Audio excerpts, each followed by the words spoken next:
رسوله الكريم أما بعد فأعوذ بالله من الشيطان الرجيم بسم الله الرحمن الرحيم لا تحرك به لسانك لتعجل به إن علينا جمعه وقرآنه فإذا قرأناه فاتبع قرآنه ثم إن علينا بيانه۔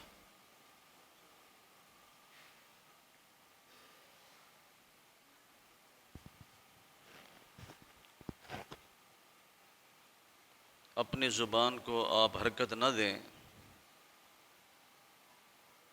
جلدی نہ کریں۔ اس قرآن مجید کو آپ کے سینے پر جمع کرنا ہمارا کام ہے، پھر اس کو آپ کی زبان سے پڑھوانا یہ بھی ہمارا کام ہے، پھر اس قرآن کا بیان بھی آپ کی زبان سے کرانا یہ ہماری ذمہ داری ہے۔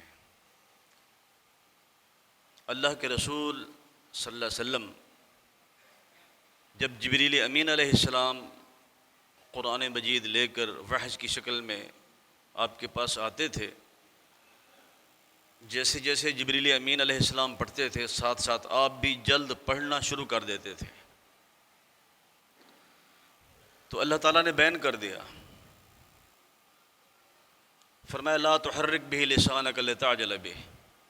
جب جبریل امین قرآن پاک پڑھتے ہیں آپ کے سامنے، آپ اپنی زبان کو حرکت بھی نہ دیں اور جلدی بھی نہ کریں۔ آپ کو یہ خدشہ تھا کہ اگر میں ساتھ ساتھ نہیں دہرائی کروں گا، نہیں پڑھوں گا، بھول جائے گا،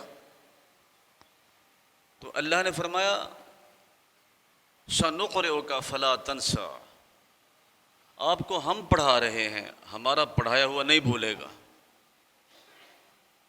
علمک ما لم تکن تعلم، آپ کا معلم میں ہوں، آپ کو کس بات کی فکر پڑ گئی ہے؟ میں استاد ہوں آپ کا، الرحمن علم القرآن، آپ کا معلم تو میں ہوں، علمک ما لم تکن تعلم، ہم آپ کو پڑھانے والے ہیں، نہیں بھولے گا۔ تو آپ کیا کریں؟ لا تحرک به لسانک، اپنی زبان کو حرکت بھی نہ دیں، لتعجل به، جلدی بھی نہ کریں۔ جبریل امین پڑھتے رہیں، آپ سنتے رہیں۔ اس کے بعد یہ ہماری ذمہ داری ہے، علینا جمعہ، آپ کے سینے پر جمع کرنا، وہ قرآن آپ کی زبان سے اس کو پڑھوانا، آپ کی زبان سے اس کو ہم ادا کرائیں گے۔ پھر صرف یہی بس نہیں، ثم ان علینا بیانہ، اس قرآن کا بیان بھی آپ کی زبان سے ہم ہی کرائیں گے۔ اس آیت میں دو چیزیں سامنے آتی ہیں، ایک قرآن اور ایک قرآن کا بیان، یعنی تشریح، توضیح، جس کو ہم حدیث کہتے ہیں، تفسیر کہتے ہیں۔ قرآن بھی آپ نے بیان کیا ہے اور تشریح، اس کی وضاحت بھی آپ نے بیان کی ہے، اور وہی تشریح معتبر ہوگی جو آپ خود بیان فرمائیں گے۔ میں بیان کروں کہ اور بیان کرے، وہ معتبر نہیں ہوگی تشریح۔ آج کچھ لوگ کہہ دیتے ہیں کہ یہ حدیث قرآن کے خلاف ہے۔ کوئی بھی صحیح حدیث قرآن کے خلاف نہیں ہوتی۔ وہ قرآن کی تشریح تو ہو سکتی ہے، قرآن کی وضاحت تو کر سکتی ہے، قرآن کے خلاف نہیں ہوتی۔ بہت سے ایسے معاملات ہیں ہم کہتے ہیں کہ یہ قرآن کے خلاف ہے۔ مثلا کافی مثالیں دے سکتا ہوں، لیکن ایک دو مثالیں دے کے بات کو خود سمیٹوں گا۔ آج کچھ ہمارے بھائی سورہ فاتحہ امام کے پیچھے نہیں پڑھتے، جب پوچھا جائے کیوں نہیں پڑھتے تو کہتے قرآن کے خلاف ہے۔ قرآن کہتا ہے اذا قرئ القرآن فاستمعوا له وانصتوا لعلکم ترحمون، جب قرآن پڑھا جائے فاستمعوا له، غور سے سنو، وانصتوا، خاموش رہو، لعلکم ترحمون، تاکہ تم پر اللہ کی رحمت نازل ہو۔ تو امام پڑھ رہا ہے، ہم سن رہے ہیں، ہم کیوں پیچھے پڑھیں؟ اس بات میں ہمارے بھائی بہت آگے نکل چکے ہیں کہ یہ حدیث جو ہے کون سی؟ لا صلاۃ لمن لم یقرأ بفاتحۃ الکتاب۔ آپ نے فرمایا کہ اس شخص کی نماز نہیں ہوتی جو فاتحہ نہ پڑھے، یہ مطلق ہے۔ جو بھی فاتحہ نہ پڑھے اس کی نماز نہیں ہوتی۔ اب پھر سوال دہرایا جاتا ہے کہ دکھاؤ جی اس میں مقتدی کا لفظ ہے، خلف الامام کا لفظ ہے۔ ہاں، اس کے لیے ایک اور حدیث ہے جس کے راوی عبادہ بن صامت ہے رضی اللہ تعالی عنہ۔ ویسے یہی کافی تھا کہ کسی شخص کی بھی کوئی نماز فاتحہ کے بغیر نہیں ہوتی، یہ کافی تھا۔ لیکن پھر کہا گیا کہ امام کے پیچھے، اس کے متعلق بھی روایت موجود ہے۔ میں ذمہ دار ہوں، میرے علماء جناب سلفی صاحب شیوخ تشریف فرما ہے، حوالہ چاہیے تو جناب عبادہ بن صامت رضی اللہ تعالیٰ عنہ راوی ہیں اس روایت کے کہ اللہ کے نبی صلی اللہ علیہ وسلم نے ہمیں صبح کی نماز پڑھائی، فثقلت علیہ القراء، آپ پر قرات کرنا بوجھل ہو گیا۔ جیسے ہمارے ہاں ہوتا ہے، لوگ دوڑتے ہوئے آتے ہیں، جلدی سے سانس پھولا ہوتا ہے اور نماز پڑھنی شروع کر دیتے ہیں، جتنا مرضی آہستہ پڑھیں کوئی الفاظ اونچے نکل جاتے ہیں زبان سے۔ یہی کیفیت بنی مسجد نبوی میں۔ فثقلت علیہ القراء، نبی علیہ السلام پر قرات کرنا بوجھل ہو گیا، بھاری ہو گیا۔ خیر جب نماز ختم ہوئی، فلما انصرف، کون سی نماز ہے؟ صبح کی نماز جو جہری نماز ہے۔ فلما انصرف، جب آپ نے سلام پھیرا، اقبل علینا بوجہہ، ہماری طرف متوجہ ہوئے اور ایک سوال کیا۔ وہ کویسچن کیا ہے؟ فرمایا لعلکم تقرؤون خلف امامکم، کہ کیا تم بھی امام کے پیچھے پڑھتے ہو؟ قلنا نعم، صحابہ کہتے ہیں ہم سب نے جواب دیا جی ہاں ہم آپ کے پیچھے پڑھتے ہیں۔ تو آپ نے فرمایا لا تفعلوا بشیء اذا جہرت الا بام القرآن فانہ لا صلاۃ لمن لم یقرأ بها، سن لو جب میں اذا جہرت بلند آواز سے پڑھ رہا ہوں، تم سورہ فاتحہ کے علاوہ کچھ نہ پڑھا کرو، میرے ساتھ سورہ فاتحہ پڑھا کرو، باقی قرات میری آپ نے سننی ہے۔ اگر کوئی نہیں پڑھے گا سورہ فاتحہ کو، اس کی نماز نہیں ہوگی۔ اب اس میں ہمیں جو بتایا جاتا ہے، ہمارے کچھ بھائی ہمارے بھائی ہیں، ہم نے ان کو بھی سمجھانا ہے، وہ ہمیں سمجھائیں، ہم سمجھنے کے لیے بھی تیار ہیں، کوئی ہمیں سمجھائے مسئلہ، ہم سب کی سننے والے ہیں اور اللہ رسول کے حکم کے مطابق ہم ماننے والے بھی ہیں۔ اب یہ جہری نماز کی بات اور خلف الامام کی بہت بڑا حوالہ ہے، اس کے باوجود کیا کہتے ہیں کہ یہ قرآن مجید کی آیت کہتی ہے کہ تم خاموش رہو، سنو تاکہ تم پر رحم ہو۔ یہ حدیث تو قرآن کے خلاف ہے۔ میں آپ کو بتاتا ہوں، اس پر بے شمار مثالیں ہیں، صرف 2 مثالیں۔ اگر صرف قرآن کو سامنے رکھیں اور نبی علیہ السلام کے فرمان کو نہ مانیں، آپ کی حدیث کو نہ مانیں، تو قرآن سمجھ نہیں آتا۔ تمام معاملات میں قرآن مجید مجمل ہے، اس کی تفصیل، تشریح اور توضیح حدیث رسول ہے۔ قرآن کہتا ہے اقیموا الصلاۃ، نماز قائم کرو۔ اب نماز کیسے پڑھنی ہے، کب پڑھنی ہے، کتنی نمازیں ہیں، کتنی رکعات ہیں، اس کے آداب کیا ہیں، قرآن خاموش ہے، حدیث رسول سے ملے گا۔ روزے رکھو، روزے کا طریقہ کیا ہے، کب سے کب تک، اس کے آداب کیا ہیں، حدیث سے ملے گا۔ حج کرو، حج کے پورے مناسک قرآن مجید میں موجود نہیں ہیں، حدیث رسول بتائے گی کہ کیسے مناسک کی ادائیگی کرنی ہے، حج کی، عمرے کی۔ بیشتر معاملات قرآن مجمل، حدیث اس کا بیان، اس کی تشریح اور توضیح اور وضاحت بھی وہ قبول ہوگی جو اللہ کے نبی صلی اللہ علیہ وسلم نے خود بیان کی ہے، میری اور آپ کی وضاحت قبول نہیں ہوگی۔ اب جن پر یہ آیت نازل ہوئی اذا قرئ القرآن فاستمعوا له وانصتوا، وہی فرماتے ہیں کہ فاتحہ ضرور پڑھو، باقی قرات کو آپ نے سننا ہے۔ پہلے تو یہ آیت اس آیت کے جواب میں ہے کہ جب کفار نے یہ کہا وقال الذین کفروا لا تسمعوا لهذا القرآن والغوا فیہ لعلکم تغلبون، کفار نے کہا جناب محمد صلی اللہ علیہ وسلم قرآن پڑھتے ہیں تو ان کے قرآن کو نہ سنو، لا تسمعوا لهذا القرآن والغوا فیہ، شور ڈال دیا کرو، لعلکم تغلبون، تم غالب آ جاؤ گے شور ڈالنے سے۔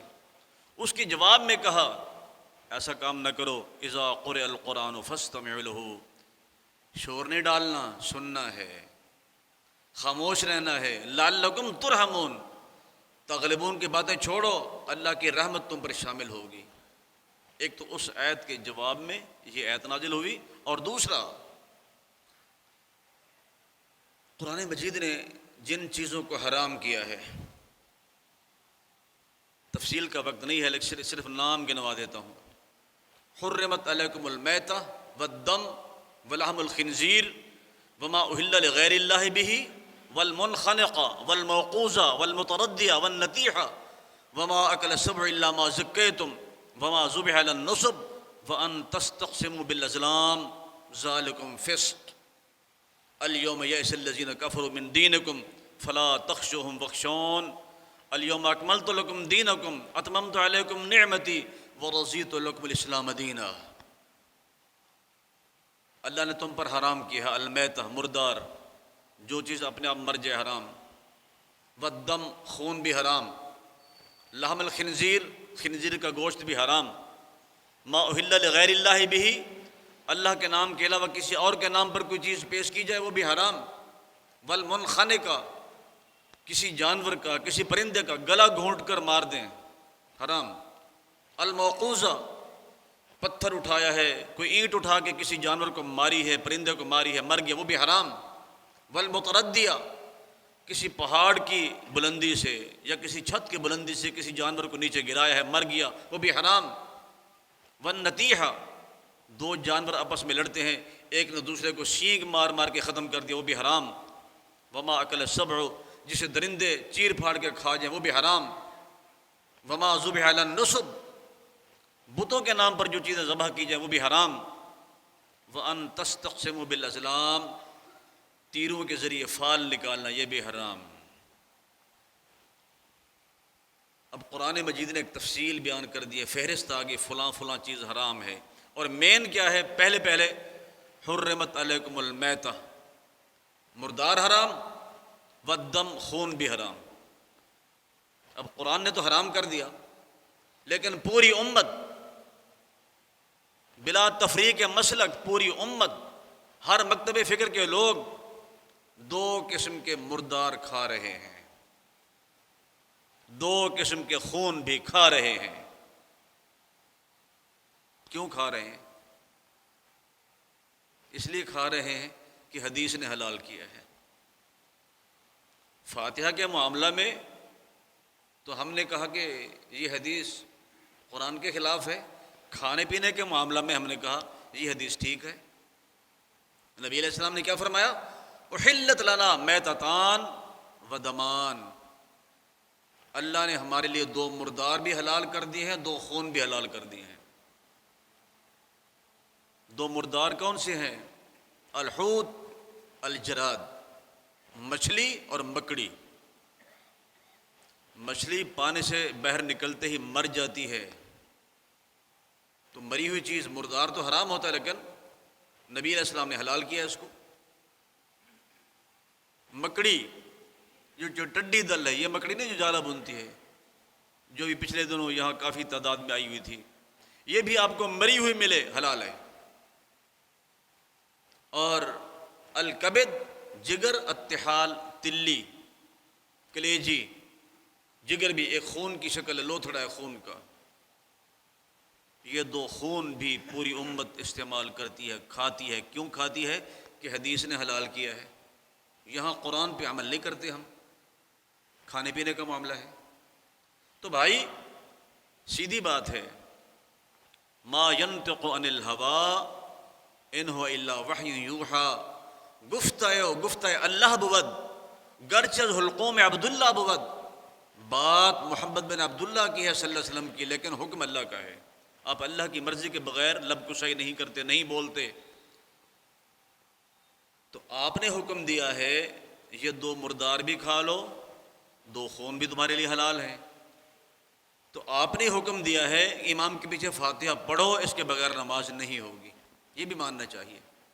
اگر صرف قرآن کو سامنے رکھیں تو پوری امت، میں صرف اہل حدیثوں کی بات نہیں کرتا، پوری امت، تمام مکاتب فکر اگر قرآن کو سامنے رکھیں، وضو غلط کر رہے ہیں۔ جو قرآن نے وضو کا طریقہ بیان کیا ہے پوری امت اس کے خلاف عمل کر رہی ہے۔ قرآن کیا کہتا ہے؟ وضو کیسے کرنا ہے؟ اذا قمتم الى الصلاة فاغسلوا وجوہکم وایدیکم الى المرافق وامسحوا برؤوسکم وارجلکم الى الکعبین۔ قرآن مجید نے جو وضو شروع کرنے کا طریقہ بتایا ہے، جب تم وضو کرو فاغسلوا وجوہکم، پہلے اپنے چہرے کو دھونا ہے۔ کیا امت اس قرآن کی آیت پہ عمل کر رہی ہے؟ بلا تفریق مسلک، کسی مسلک کو چھوڑیں، میں نہیں بات کرتا۔ قرآن کہتا ہے پہلے منہ دھونا ہے، فاغسلوا وجوہکم، ہم ہاتھ دھوتے ہیں، پھر کلی کرتے ہیں، پھر ناک صاف کرتے ہیں، چوتھے نمبر پہ چہرہ دھوتے ہیں۔ تو قرآن کے خلاف نہیں کر رہے کیا؟ لیکن نہیں خلاف کر رہے، کیوں؟ جن پر قرآن نازل ہوا ہے قرآن کا بیان بھی انہیں نے کرنا ہے، اور انہوں نے کیسے بیان کیا؟ صرف زبان سے بیان نہیں کیا، پریکٹیکل طور پر وضو کر کے دکھایا کہ وضو کیسے کرنا ہے۔ اس لیے میں کہتا ہوں کہ امت غلط نہیں کر رہی۔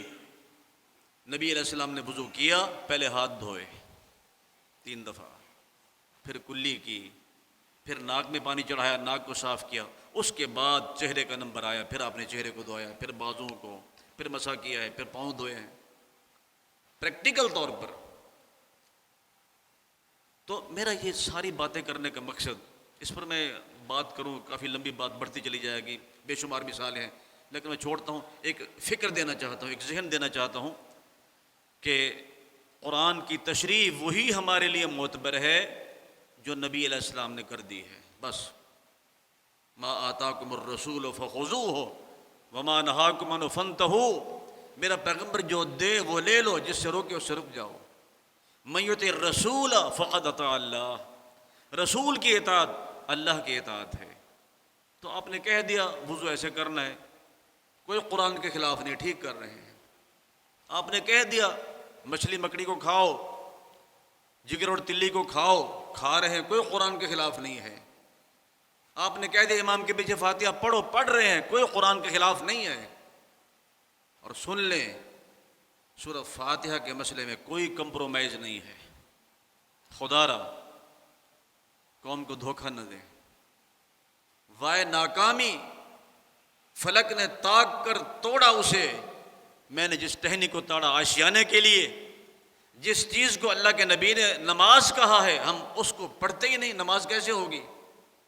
اٹھائیں صحیح مسلم، جناب ابو ہریرہ رضی اللہ تعالیٰ عنہ جب روایت بیان کرتے ہیں کہ کسی شخص کی کوئی نماز فاتحہ کے بغیر نہیں ہوتی، ایران کا ایک شخص بیٹھا تھا فارس کا، اس نے کھڑے ہو کے سوال کیا، ابو ہریرہ انا نکون وراء الامام، بھی ہم تو امام کے پیچھے ہوتے ہیں، ہم کیا کریں؟ فرمایا اقرا بہا فی نفسک یا فارسیو، اے فارس کے رہنے والے، ایران کے باشندے، اپنے دل میں فاتحہ ضرور پڑھا کر، فإنہ لا صلاۃ لمن لم یقرأ بہا، اس کے بغیر نماز نہیں ہوگی۔ اس سے آگے فرمایا، میں نے نبی علیہ السلام سے سنا، آپ فرماتے تھے اللہ کا فرمان ہے قسمت الصلاۃ بینی و بین عبدی، میں نے نماز کو تقسیم کر دیا ہے اپنے اور بندے کے درمیان۔ اذا قال العبد الحمد للہ رب العالمین قال اللہ تعالی حمدنی عبدی۔ اب کیا کہا؟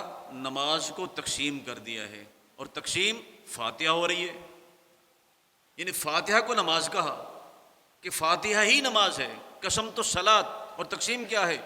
جب بندہ کہتا ہے الحمد للہ رب العالمین، مالک فرماتے ہیں حامدنی عبدی، میرے بندے نے میری تعریف کی ہے۔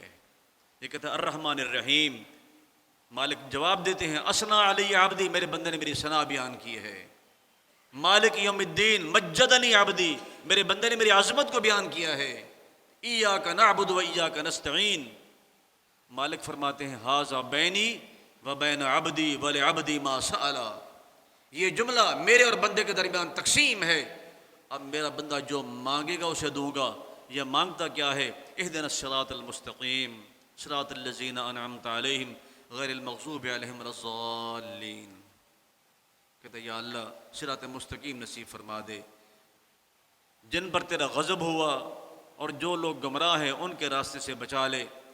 امام خاموش ہو جاتا ہے، وہ سوچتا ہے کہ میری کوئی تائید کرنے والا بھی ہے، پیچھے تائید ہوتی ہے آمین کہ ہم بھی امام کے ساتھ ہیں، فاتحہ بھی ہم نے ساتھ پڑھی ہے اور آمین بھی آپ کے ساتھ ہم نے کہہ دی ہے۔ اللہ سے دعا ہے کہ رب العالمین قرآن مجید کو بھی اور قرآن کے بیان کو بھی نبی علیہ السلام کی زبان سے سمجھنے کی، سننے کی، اور پھر مجھے اور آپ کو عمل کرنے کی توفیق عطا فرمائے۔ دعا کی درخواستیں کافی ساری ہیں۔ کچھ دوست ملتان سے مجھے فون کر رہے تھے بیماروں کی شفا یابی کے لیے۔